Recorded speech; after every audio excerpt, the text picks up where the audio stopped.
Olá pessoal, tudo bem? Aqui é o Alisson. Eu vou resolver as questões do PET de Química da segunda semana, volume 5. A primeira questão diz: mostre os íons formados entre os elementos césio, bário, cloro e enxofre e escreva as possíveis ligações iônicas entre esses íons. Para a gente identificar o tipo de íon formado, primeiro a gente precisa localizar esses elementos na tabela periódica. Então aqui nós temos a tabela periódica. Aqui nós temos que o césio está na família 1A, o bário na família 2A, o enxofre na família 6A e o cloro na família 7A. Então, voltando à questão, se o césio está na família 1A, significa que ele tem um elétron na última camada. Portanto, ele vai perder esse elétron e vai se transformar em um cátion mais. Então, ele vai ficar césio mais. Lembrando, quando um átomo perde elétrons, a quantidade de prótons fica maior do que a quantidade de elétrons. Logo, a carga adquirida é uma carga positiva. Já o bário é da família 2A. Isso significa que ele possui 2 elétrons na última camada. Logo, ele é um metal que vai perder esses 2 elétrons da última camada e, portanto, vai formar o íon 2+. Então, nesse caso, é Ba2+. O cloro é da família 7A, logo, ele possui 7 elétrons na última camada. Diferentemente do caso dos metais, o cloro é um ametal, então a tendência é a ganhar elétrons. Nesse caso, ele vai ganhar um elétron para poder atingir o octeto. Então, nesse caso, ele fica com a carga negativa. A quantidade de elétrons é maior do que a quantidade de prótons, certo? Então, por isso que a carga é negativa. Já no caso do enxofre, ele é da família 6A. Então, ele possui 6 elétrons na última camada. Para atingir o octeto, ele precisa ganhar 2 elétrons. Logo, a carga adquirida por ele é uma carga 2-. Então, nós temos os íons CS+, Ba2+, Cl- e o S2-. Então, a gente pode combinar positivo e negativo para ver os compostos resultantes. Lembrando, cargas positivas e positivas se repelem, positivas e negativas se atraem e negativa com negativa acaba se repelindo também. Então, só faz sentido a gente combinar positivo com negativo.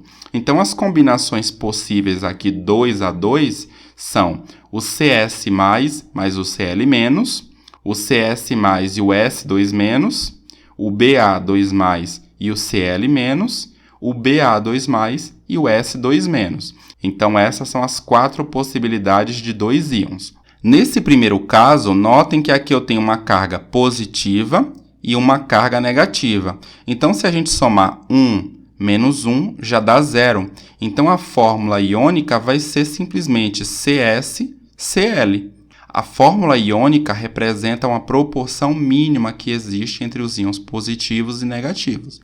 Quando a gente soma todas as cargas, essa soma precisa ser 0, ou seja, a quantidade de cargas positivas precisa ser igual à quantidade de cargas negativas. No caso do CS+, e do S2-, notem que aqui a carga positiva é só 1+, e no caso do S são 2-, ou seja, nesse caso, para balancear a carga, eu preciso de 2 íons do tipo CS+, e apenas um íon do tipo S2-, porque aqui eu vou ficar mais com mais 2+, e no caso do S, 2-. Então, eu tenho 2 cargas positivas e 2 cargas negativas. Então, essa vai ser a proporção correta. Como a gente usou 2 íons CS, então vai ficar CS2S. A gente usou apenas um íon do tipo S2-. No caso do Ba2+ e do Cl-, eu tenho o oposto. Eu tenho um íon com 2 cargas positivas e um íon com apenas uma carga negativa. Então, para balancear as cargas, eu vou precisar ter um íon 2+ e 2 íons do tipo Cl-. Agora, eu vou ter 2+, 2-. Então, as cargas estão balanceadas. E a fórmula, então, fica BaCl2. Nós usamos um íon Ba2+, e 2 íons do tipo Cl-. Nesse último caso, percebam que a carga do cátion é 2+, e a carga do ânion é 2-. Então, a fórmula simplesmente vai ser BaS. Para cada íon Ba2+, eu vou ter um íon S2-. 2 menos 2 dá 0. As cargas já estão balanceadas. A atividade 2 diz: ao se compararem os íons K+ e Br- com os respectivos átomos neutros de que se originaram, pode-se verificar que, letra A, houve manutenção da carga nuclear de ambos os íons. Isso é verdadeiro. Quando os íons se formam a partir dos respectivos átomos nêutrons, eles vão perder ou ganhar elétrons, tá? A carga nuclear não vai se modificar. A quantidade de prótons no núcleo dos átomos não vai se modificar durante a formação de uma ligação química. Na letra B, nós temos que o número de elétrons permanece inalterado. Essa alternativa é falsa. Uma vez que eu tenho K+, isso significa que um átomo de potássio perdeu um elétron. E no caso do Br-, significa que um átomo de bromo ganhou um elétron. Na letra C diz o número de prótons sofreu alteração em sua quantidade. Errado, como a gente viu na letra A quantidade de prótons, a carga nuclear dos íons se mantém exatamente igual. Não existe mudança no número de prótons durante a formação de uma ligação iônica. Na letra D, nós temos ambos os íons são provenientes de átomos que perderam elétrons. Essa alternativa também é falsa. O K+ é um cátion. Ele se originou a partir de um átomo de potássio que perdeu um elétron. E no caso do Br-, ele se originou a partir de um átomo de bromo que ganhou um elétron. A letra E diz: o cátion originou-se do átomo nêutron a partir do recebimento de um elétron.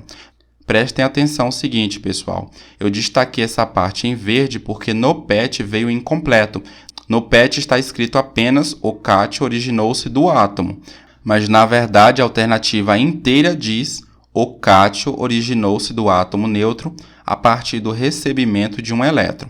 E essa alternativa também é falsa. O cátion originou-se do átomo neutro a partir da perda de um elétron e não do recebimento. Então, a alternativa que nós buscamos é a alternativa A. Houve manutenção da carga nuclear de ambos os íons. A questão de número 3 diz: para que os átomos de enxofre e potássio adquiram configuração eletrônica igual à dos gases nobres, é necessário que... Essa questão a gente já resolveu na quarta semana do PET 4. Eu vou resolver aqui de uma maneira diferente da que eu resolvi lá. Caso vocês queiram ver como que se resolve essa questão a partir da configuração eletrônica, deem uma olhada na resolução dessa questão. Aqui eu vou resolver a partir da tabela periódica. A gente pode resolver esse problema a partir da localização desses elementos na tabela periódica. Então, aqui nós temos o potássio na família 1A, e o enxofre na família 6A. O potássio, sendo da família 1A, significa que ele possui um elétron na última camada. Então, o íon que ele vai formar vai ser um íon do tipo K+. Se ele tem um elétron na última camada, ele vai perder esse elétron. Ao perder esse elétron, ele se transforma em um cátion do tipo K+. Por outro lado, o enxofre ele é da família 6A, então ele tem 6 elétrons na última camada. Então, o íon que ele forma vai ser um íon do tipo 2-, já que ele tem 6 elétrons na última camada. Para atingir o octeto, ele precisa ganhar 2 elétrons. Ao ganhar 2 elétrons, ele se transforma em um ânion do tipo 2-. Então, eu tenho S2-. Então, a alternativa que vai contemplar isso vai ser a alternativa E. Para que os átomos de enxofre e potássio adquiram configuração eletrônica igual à dos gases nobres, é necessário que o enxofre receba 2 elétrons e que o potássio ceda 1 elétron. Na atividade 4, nós temos: preveja as fórmulas dos compostos formados entre os íons. Na letra A, nós temos Mg2+ e O2-. Como a gente viu na primeira questão, a fórmula iônica contempla a proporção mínima que existe entre os íons positivos e negativos. E nós temos que ter que a soma das cargas positivas e negativas tem que ser igual a 0. E aqui nós já temos, se a gente tomar um íon magnésio e um íon oxigênio, a gente vai ver que a carga já vai dar 0. 2 menos 2 dá 0. Então, a fórmula aqui vai ser simplesmente MgO. Na letra B, nós temos o lítio mais e o O2-. Nesse caso, o cátion é mais e o ânion é 2-. Então, a gente não pode usar simplesmente um íon de cada. A gente vai ter que usar 2 íons do tipo Li+, e um íon do tipo O2-. Agora, eu tenho 2 cargas positivas e 2 negativas. Como eu usei 2 íons lítio e apenas um íon oxigênio, então a fórmula fica Li2O. Na letra C, nós temos o íon prata e o íon brometo. Notem que se eu usar um íon Ag+, e um íon Br-, eu vou ter mais com menos, no total vai dar 0. Então, nesse caso, eu posso simplesmente colocar AgBr, ok? E por último, nós temos o íon alumínio 3+, e o oxigênio 2-. Nesse caso, eu não posso usar apenas um íon alumínio e um íon oxigênio, porque as cargas são diferentes. Um é 3+, e o outro é 2-. Então, nesse caso, eu vou precisar utilizar o seguinte, 2 íons do tipo alumínio 3+, e 3 íons do tipo oxigênio 2-. Notem que eu tenho 3 mais 3, 6 cargas positivas, 2 mais 2 mais 2, 6 cargas negativas. Eu tenho 2 íons do tipo alumínio e 3 íons do tipo oxigênio. Então, a fórmula aqui vai ser Al2O3. Na atividade 5, nós temos que o átomo de alumínio tem configuração eletrônica K2L8M3. O de oxigênio, K igual a 2, L igual a 6. Quais são as configurações dos íons formados? Qual é a fórmula do composto resultante? Então, no caso do alumínio, na camada K tem 2 elétrons, camada L, 8 elétrons e camada M, 3 elétrons. Então, a última camada ocupada aqui é a camada M. Então, são 3 elétrons nessa última camada. Isso significa que ele vai perder esses 3 elétrons, ok? Então, ele vai formar um íon do tipo 3+. Ao perder esses 3 elétrons da camada M, a configuração resultante vai ser K igual a 2, L igual a 8. No caso do oxigênio, a última camada é a camada L e possuem 6 elétrons nessa última camada. Para atingir 8 elétrons, que é o octeto, ele precisa ganhar 2 elétrons. Logo, o íon formado é o íon do tipo O2-.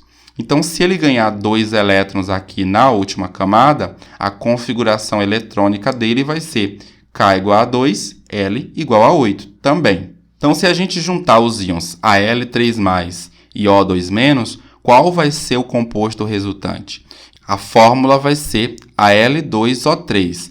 A carga do alumínio vira o índice do oxigênio e a carga do oxigênio vira o índice do alumínio. Isso é simplesmente uma simplificação daquilo que a gente viu antes. Nós temos 2 íons do tipo alumínio e 3 íons do tipo oxigênio. Então, eu tenho 3 mais 3, 6 cargas positivas. E nós temos também 2 mais 2 mais 2, 6 cargas negativas, mantendo assim a neutralidade elétrica.